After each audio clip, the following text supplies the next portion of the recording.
ਵਾਹਿਗੁਰੂ ਜੀ ਕਾ ਖਾਲਸਾ ਵਾਹਿਗੁਰੂ ਜੀ ਕੀ ਫਤਿਹ। ਗੁਰੂ ਰੂਪ ਸਾਧ ਸੰਗਤ ਜੀ, 24 ਨਵੰਬਰ 2012 ਨੂੰ ਹੋਈ ਸਿੱਖ cultural society of metropolitan ਵਿੰਡਜ਼ਰ the general membership meeting ਵਿੱਚ ਗੁਰਦੁਆਰਾ ਪ੍ਰਬੰਧ ਸੰਬੰਧੀ ਧੜੇਬੰਦੀ ਨੂੰ ਠੱਲ ਪਾਉਣ ਲਈ ਅਤੇ ਸਿੱਖ ਸੰਗਤ ਵਿੱਚ ਏਕਤਾ, ਪਿਆਰ, ਬਰਾਬਰਤਾ ਬਹਾਲ ਕਰਕੇ ਸਥਾਈ ਸ਼ਾਂਤੀ ਅਤੇ ਵਿਕਾਸ ਵੱਲ ਵਧਣ ਲਈ ਗੁਰਦੁਆਰਾ ਪ੍ਰਬੰਧਕ ਚੋਣ ਸਮੇਂ ਪੱਛਮੀ ਸੱਭਿਅਤਾ ਤੋਂ ਆਈ ਲੋਕਤੰਤਰੀ ਸਰਕਾਰ ਚੁਣਨ ਲਈ ਵੋਟਾਂ ਵਾਲੀ ਸਿਲੈਕਸ਼ਨ ਪ੍ਰਣਾਲੀ ਦੀ ਥਾਂ ਗੁਰਮਤ ਤੇ ਆਧਾਰਿਤ ਸਿੱਖ ਧਾਰਮਿਕ ਸੰਸਥਾਵਾਂ ਦੇ ਆਗੂ ਸੇਵਾਦਾਰ ਚੁਣਨ ਲਈ ਸਰਬਸੰਮਤੀ ਵਾਲੀ ਸਿਲੈਕਸ਼ਨ ਪ੍ਰਣਾਲੀ ਨੂੰ ਅਪਣਾਉਣ ਲਈ ਆਏ ਸੁਝਾਅ ਉੱਤੇ ਕਾਫੀ ਵਿਚਾਰ ਵਟਾਂਦਰੇ ਤੋਂ ਬਾਅਦ ਸੰਵਿਧਾਨ ਵਿੱਚ ਲੋੜੀਂਦੀ ਸੋਧ ਕਰਨ ਲਈ ਸਹਿਮਤੀ ਹੋਈ। ਇਸ ਸੰਵਿਧਾਨਿਕ ਸੋਧ ਦੇ ਖਰੜੇ ਨੂੰ ਅੰਤਿਮ ਰੂਪ ਦੇਣ ਦੀ ਪ੍ਰਕਿਰਿਆ ਅਜੇ ਤੱਕ ਜਾਰੀ ਹੈ। ਪਿਛਲੇ ਵਿਚਾਰ ਵਟਾਂਦਰੇ ਅਤੇ ਸੁਝਾਵਾਂ ਤੋਂ ਬਾਅਦ ਇਸ ਲੋੜੀਂਦੀ ਸੰਵਿਧਾਨਿਕ ਸੋਧ ਦਾ ਨਵਾਂ ਖਰੜਾ 23 ਮਾਰਚ 2013 ਨੂੰ ਸੁਸਾਇਟੀ ਦੇ ਮੈਂਬਰਾਂ ਅਤੇ ਵਿੰਡਜ਼ਰ ਸਿੱਖ ਕਮਿਊਨਿਟੀ ਦੇ ਹੋਰ ਸੁਝਾਵਾਂ ਲਈ ਜਾਰੀ ਕੀਤਾ ਗਿਆ। ਇਸ ਨਵੀਂ ਵੀਡੀਓ ਪ੍ਰੈਜੈਂਟੇਸ਼ਨ ਵਿੱਚ ਸੰਗਤਾਂ ਵੱਲੋਂ ਕੀਤੀ ਗਈ ਮੰਗ ਅਨੁਸਾਰ ਇਸ ਨਵੇਂ ਖਰੜੇ ਵਿੱਚ ਮੌਜੂਦਾ ਸੰਵਿਧਾਨ ਦੇ ਆਰਟੀਕਲ 5 ਜਾਣੀ ਕਿ ਮੌਜੂਦਾ ਸੰਵਿਧਾਨ ਦੇ ਅਨੁਛੇਦ 5 ਦੀ ਪ੍ਰਸਤਾਵਿਤ ਸੋਧ ਦਾ ਪੰਜਾਬੀ ਬੋਲੀ ਵਿੱਚ ਅਨੁਵਾਦ ਕਰਕੇ ਵਰਣਨ ਕਰਨ ਦਾ ਯਤਨ ਕੀਤਾ ਗਿਆ ਹੈ ਤਾਂ ਕਿ ਸਾਰੇ ਵੀਰ ਭੈਣ ਅਤੇ ਬਜ਼ੁਰਗ ਵਿੰਡਜ਼ਰ ਗੁਰਦੁਆਰਾ ਸਾਹਿਬ ਦੇ ਸਰਵੋਤਮ ਹਿੱਤ ਲਈ ਵਿੰਡਜ਼ਰ ਸਿੱਖ ਕਮਿਊਨਿਟੀ ਦੀ ਏਕਤਾ ਲਈ ਕੀਤੀ ਜਾ ਰਹੀ ਇਸ ਲੋੜੀਂਦੀ ਸੰਵਿਧਾਨਿਕ ਸੋਧ ਵਿੱਚ ਸਮੇਂ ਸਿਰ ਆਪਣਾ ਵੱਡਮੁੱਲਾ ਯੋਗਦਾਨ ਪਾ ਸਕਣ। ਆਓ ਸਾਰੇ ਪਿਆਰ ਨਾਲ ਸਰਵਣ ਕਰੋ ਜੀ। ਇਸ ਸੋਧ ਵਿੱਚ ਆਰਟੀਕਲ 5 ਵਿੱਚ ਸ਼ਬਦ ਇਲੈਕਟ ਨੂੰ ਬਦਲ ਕੇ ਸਿਲੈਕਟ ਅਤੇ ਸ਼ਬਦ ਇਲੈਕਸ਼ਨ ਨੂੰ ਬਦਲ ਕੇ ਸਿਲੈਕਸ਼ਨ ਕਰ ਦਿੱਤਾ ਗਿਆ ਹੈ। ਜਿਵੇਂ ਕਿ ਮੌਜੂਦਾ ਸੰਵਿਧਾਨ ਵਿੱਚ ਆਰਟੀਕਲ 5 ਦਾ ਨਾਮ ਨੋਮੀਨੇਸ਼ਨਸ ਐਂਡ ਇਲੈਕਸ਼ਨਸ ਹੈ ਕਿਉਂਕਿ ਇਹ ਵੋਟਤੰਤਰ ਦੀ ਇਲੈਕਸ਼ਨ ਪ੍ਰਣਾਲੀ ਤੇ ਆਧਾਰਿਤ ਹੈ। ਨਵੀਂ ਸੋਧ ਕਿਉਂਕਿ ਵੋਟਤੰਤਰ ਦੀ ਬਜਾਏ ਗੁਰਮਤ ਅਨੁਸਾਰ ਗੁਣਤੰਤਰ ਦੀ ਸਰਬਸੰਮਤੀ ਸਿਲੈਕਸ਼ਨ ਪ੍ਰਣਾਲੀ ਤੇ ਆਧਾਰਿਤ ਹੈ, ਇਸ ਲਈ ਆਰਟੀਕਲ 5 ਦਾ ਨਾਮ ਨੋਮੀਨੇਸ਼ਨਸ ਐਂਡ ਸਿਲੈਕਸ਼ਨਸ ਹੋਵੇਗਾ। ਇਸ ਆਰਟੀਕਲ 5 ਦੇ ਪਹਿਲੇ ਪੁਆਇੰਟ ਵਿੱਚ ਸ਼ਬਦ ਇਲੈਕਸ਼ਨ ਦੀ ਥਾਂ ਸਿਲੈਕਸ਼ਨ ਤੋਂ ਇਲਾਵਾ ਹੋਰ ਕੋਈ ਤਬਦੀਲੀ ਨਹੀਂ ਹੈ। ਇਸ ਲਈ ਸੋਧ ਅਨੁਸਾਰ ਪੁਆਇੰਟ ਨੰਬਰ 1 ਇਸ ਪ੍ਰਕਾਰ ਹੋਵੇਗਾ। ਕਾਰਜਕਾਰੀ ਕਮੇਟੀ ਦੇ ਅਹੁਦੇਦਾਰਾਂ ਦੀ ਸਿਲੈਕਸ਼ਨ ਹਰ ਦੂਸਰੇ ਸਾਲ ਦੇ ਅਖੀਰ ਵਿੱਚ ਹੋਵੇਗੀ ਕਿਉਂਕਿ ਕਾਰਜਕਾਰੀ ਕਮੇਟੀ ਦੀ ਮਿਆਦ 2 ਸਾਲ ਹੈ। ਦੂਸਰੇ ਪੁਆਇੰਟ ਵਿੱਚ 3 ਮੈਂਬਰੀ ਇਲੈਕਸ਼ਨ ਕਮੇਟੀ ਨੂੰ ਬਦਲ ਕੇ 5 ਮੈਂਬਰੀ ਸਿਲੈਕਸ਼ਨ ਕਮੇਟੀ ਕਰ ਦਿੱਤਾ ਜਾਵੇਗਾ। ਇਸ ਤੋਂ ਇਲਾਵਾ ਹੋਰ ਕੋਈ ਤਬਦੀਲੀ ਨਹੀਂ ਹੈ। ਇਸ ਲਈ ਨਵੀਂ ਸੋਧ ਅਨੁਸਾਰ ਪੁਆਇੰਟ ਨੰਬਰ 2 ਇਸ ਪ੍ਰਕਾਰ ਹੋਵੇਗਾ। ਹਰ ਦੂਸਰੇ ਸਾਲ ਦੇ 15 ਨਵੰਬਰ ਨੂੰ ਜਾਂ ਉਸ ਤੋਂ ਪਹਿਲਾਂ ਐਗਜ਼ੈਕਟਿਵ ਕਮੇਟੀ ਇੱਕ 5 ਮੈਂਬਰੀ ਸਿਲੈਕਸ਼ਨ ਕਮੇਟੀ ਦਾ ਗਠਨ ਕਰੇਗੀ ਜਿਨ੍ਹਾਂ ਵਿੱਚੋਂ ਕੋਈ ਵੀ ਮੈਂਬਰ ਐਗਜ਼ੈਕਟਿਵ ਕਮੇਟੀ ਵਿੱਚੋਂ ਨਹੀਂ ਹੋਵੇਗਾ।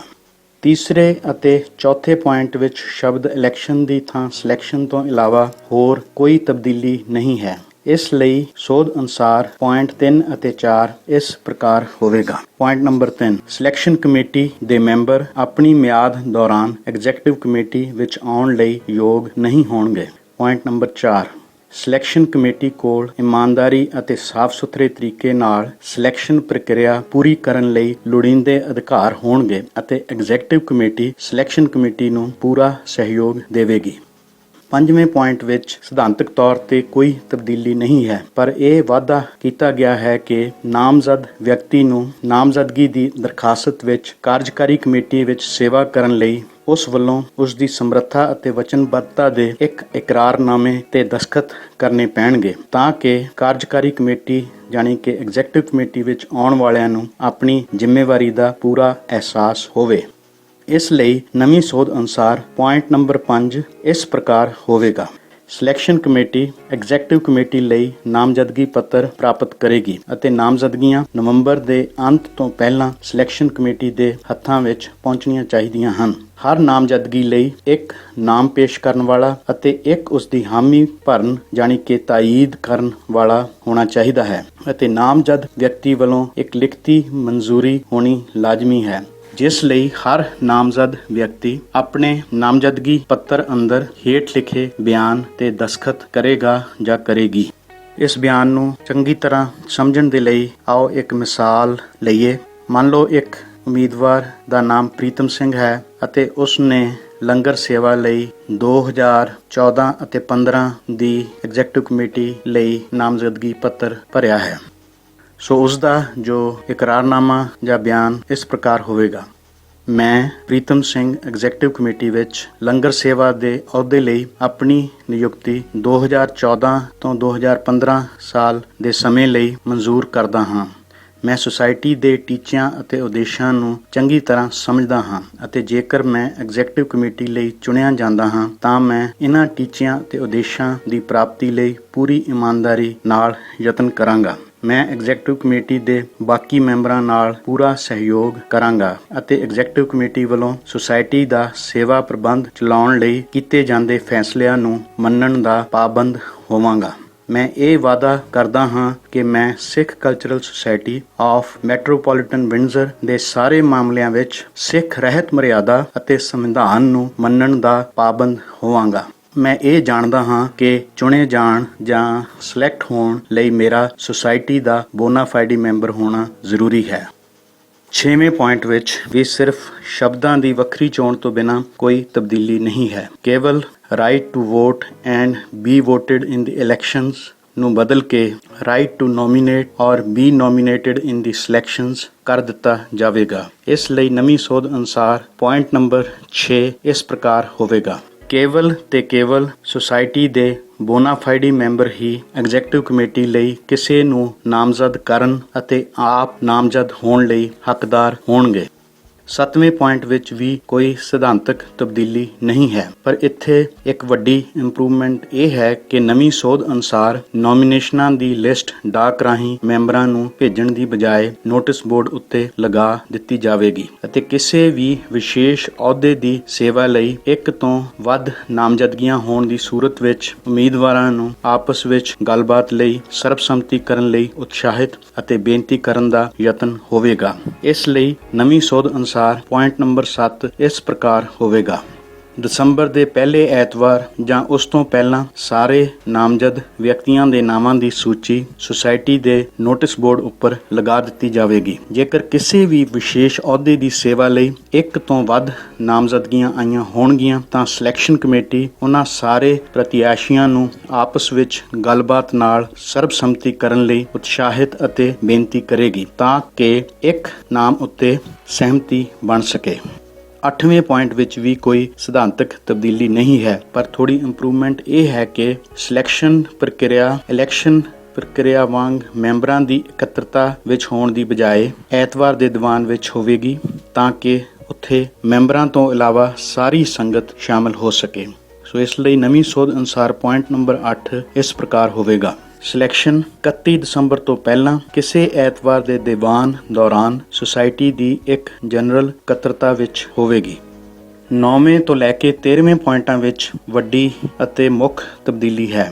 ਇੱਥੇ ਵੋਟਾਂ ਰਾਹੀਂ ਇਲੈਕਸ਼ਨ ਅਤੇ ਇੱਕੋ ਪਰਿਵਾਰ ਦੇ ਇੱਕ ਤੋਂ ਜ਼ਿਆਦਾ ਮੈਂਬਰਾਂ ਨੂੰ ਐਗਜ਼ੈਕਟਿਵ ਕਮੇਟੀ ਵਿੱਚ ਆਉਣ ਲਈ ਖੁੱਲ੍ਹ ਅਤੇ ਜਿੰਨੀ ਵਾਰ ਮਰਜ਼ੀ ਆ ਸਕਣ ਦੀ ਸੁਵਿਧਾ ਹੋਣ ਦੀ ਬਜਾਏ ਨਵੀਂ ਸੋਧ ਅਨੁਸਾਰ ਹਮੇਸ਼ਾ ਸਰਬਸੰਮਤੀ ਨਾਲ ਸਿਲੈਕਸ਼ਨ ਹੋਵੇਗੀ ਅਤੇ ਐਗਜ਼ੈਕਟਿਵ ਕਮੇਟੀ ਵਿੱਚ ਸੇਵਾ ਕਰਨ ਦਾ ਵੱਧ ਤੋਂ ਵੱਧ ਸਮਾਂ ਅਤੇ ਮੌਕਾ ਸੀਮਾਬੱਧ ਕੀਤਾ ਗਿਆ ਹੈ।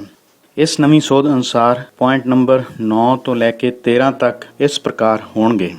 ਪੁਆਇੰਟ ਨੰਬਰ 9 ਜੇਕਰ ਹਰ ਅਹੁਦੇ ਦੀ ਸੇਵਾ ਲਈ ਕੇਵਲ ਇੱਕ ਹੀ ਯੋਗ ਉਮੀਦਵਾਰ ਨਾਮਜ਼ਦ ਹੈ ਜਾਂ ਉਮੀਦਵਾਰ ਆਪਸ ਵਿੱਚ ਸਰਬਸੰਮਤੀ ਨਾਲ ਹਰ ਇੱਕ ਅਹੁਦੇ ਦੀ ਸੇਵਾ ਲਈ ਕਿਸੇ ਇੱਕ ਉਮੀਦਵਾਰ ਉੱਪਰ ਸਹਿਮਤ ਹੋ ਜਾਂਦੇ ਹਨ ਤਾਂ ਸਿਲੈਕਸ਼ਨ ਕਮੇਟੀ ਵੱਲੋਂ ਗੁਰੂ ਗ੍ਰੰਥ ਸਾਹਿਬ ਜੀ ਅੱਗੇ ਮੈਂਬਰਾਂ ਵੱਲੋਂ ਸਰਬਸੰਮਤੀ ਨਾਲ ਸਿਲੈਕਟ ਕੀਤੀ ਨਵੀਂ ਐਗਜ਼ੈਕਟਿਵ ਕਮੇਟੀ ਦੀ ਸਫਲਤਾ ਲਈ ਅਰਦਾਸ ਹੋਵੇਗੀ।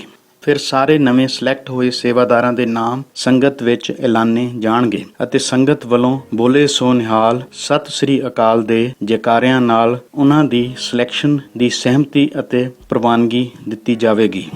ਪੁਆਇੰਟ ਨੰਬਰ 10 ਜੇਕਰ ਉਮੀਦਵਾਰ ਕਿਸੇ ਵਿਸ਼ੇਸ਼ ਅਹੁਦੇ ਦੀ ਸੇਵਾ ਲਈ ਸਰਬਸੰਮਤੀ ਕਰਨ ਵਿੱਚ ਸਫਲ ਨਹੀਂ ਹੁੰਦੇ ਤਾਂ ਸਿਲੈਕਸ਼ਨ ਕਮੇਟੀ ਵੱਲੋਂ ਹਰ ਉਮੀਦਵਾਰ ਦੇ ਨਾਮ ਵਾਲੀ ਇੱਕੋ ਜਿਹੀ ਪਰਚੀ ਤਿਆਰ ਕਰਕੇ ਗੁਰੂ ਗ੍ਰੰਥ ਸਾਹਿਬ ਜੀ ਅੱਗੇ ਰੱਖ ਦਿੱਤੀ ਜਾਵੇਗੀ। ਫਿਰ ਗੁਰੂ ਸਾਹਿਬ ਅੱਗੇ ਨਵੇਂ ਐਗਜ਼ੈਕਟਿਵ ਕਮੇਟੀ ਸੇਵਾਦਾਰਾਂ ਦੀ ਸਿਲੈਕਸ਼ਨ ਦੇ ਕਾਰਜ ਵਿੱਚ ਸਹਾਇਤਾ ਕਰਨ ਲਈ ਅਰਦਾਸ ਕੀਤੀ ਜਾਵੇਗੀ।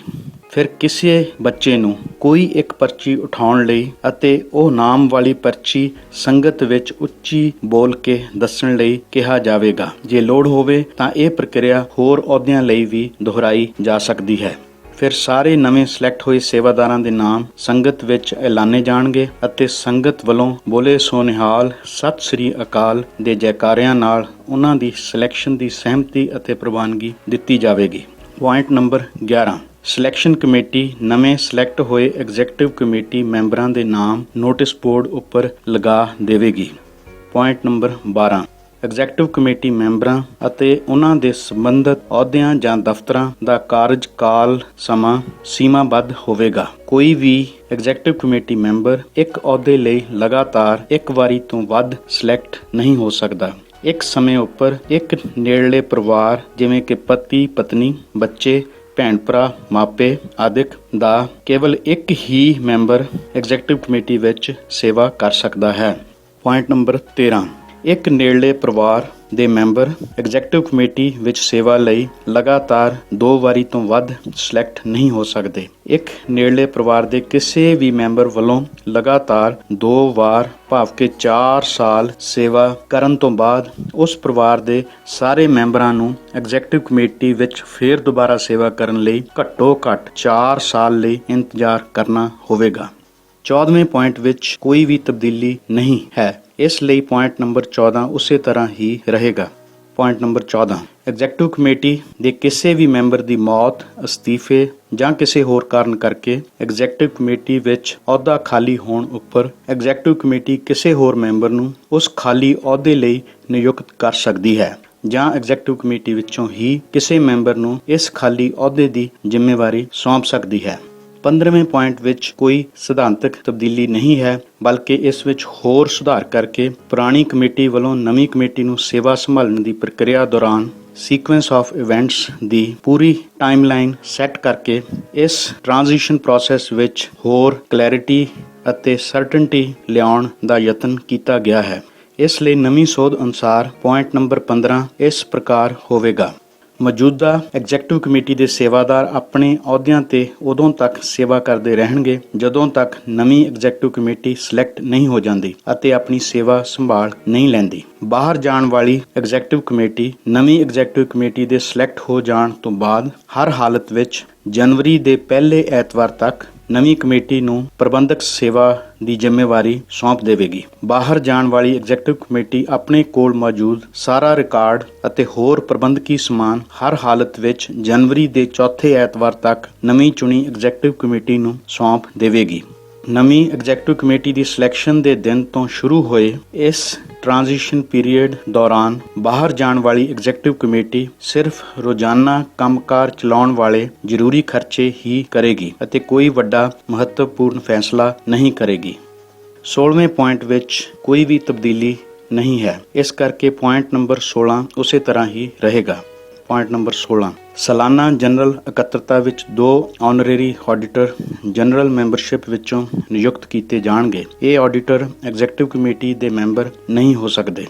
ਸੋ ਇਸ ਲਈ ਸਾਧ ਸੰਗਤ ਜੀ ਕਿਰਪਾ ਕਰਕੇ ਨੋਟ ਕਰੋ ਜੀ ਕਿ ਇਹ ਖਰੜਾ ਅਜੇ ਵੀ ਤਿਆਰ ਕਰਨ ਅਤੇ ਵਿਕਾਸ ਦੇ ਪੜਾਅ ਦੌਰਾਨ ਹੈ ਅਤੇ ਇਸ ਵਿੱਚ ਆਪ ਜੀ ਵੱਲੋਂ ਮਿਲੇ ਹੋਰ ਸੁਝਾਵਾਂ ਦੇ ਆਧਾਰ ਤੇ ਤਬਦੀਲੀਆਂ ਹੋ ਸਕਦੀਆਂ ਹਨ ਅਤੇ ਇਸ ਖਰੜੇ ਨੂੰ ਮੈਂਬਰਾਂ ਦੀ ਮਨਜ਼ੂਰੀ ਲਈ ਪੇਸ਼ ਕਰਨ ਤੋਂ ਪਹਿਲਾਂ ਐਗਜ਼ੈਕਟਿਵ ਕਮੇਟੀ ਵੱਲੋਂ ਰਸਮੀ ਤੌਰ ਤੇ ਅੰਤਿਮ ਰੂਪ ਦਿੱਤਾ ਜਾਵੇਗਾ। ਇਸ ਲਈ ਜਲਦੀ ਤੋਂ ਜਲਦੀ ਆਪ ਜੀ ਦੀ ਬਹੁਮੁੱਲੀ ਰਾਏ ਆਉਣ ਦੀ ਆਸ ਕਰਦੇ ਹੋਏ ਆਪ ਜੀ ਦਾ ਤਹਿ ਦਿਲੋਂ ਧੰਨਵਾਦ ਹੈ ਜੀ। ਵਾਹਿਗੁਰੂ ਜੀ ਕਾ ਖਾਲਸਾ, ਵਾਹਿਗੁਰੂ ਜੀ ਕੀ ਫਤਿਹ।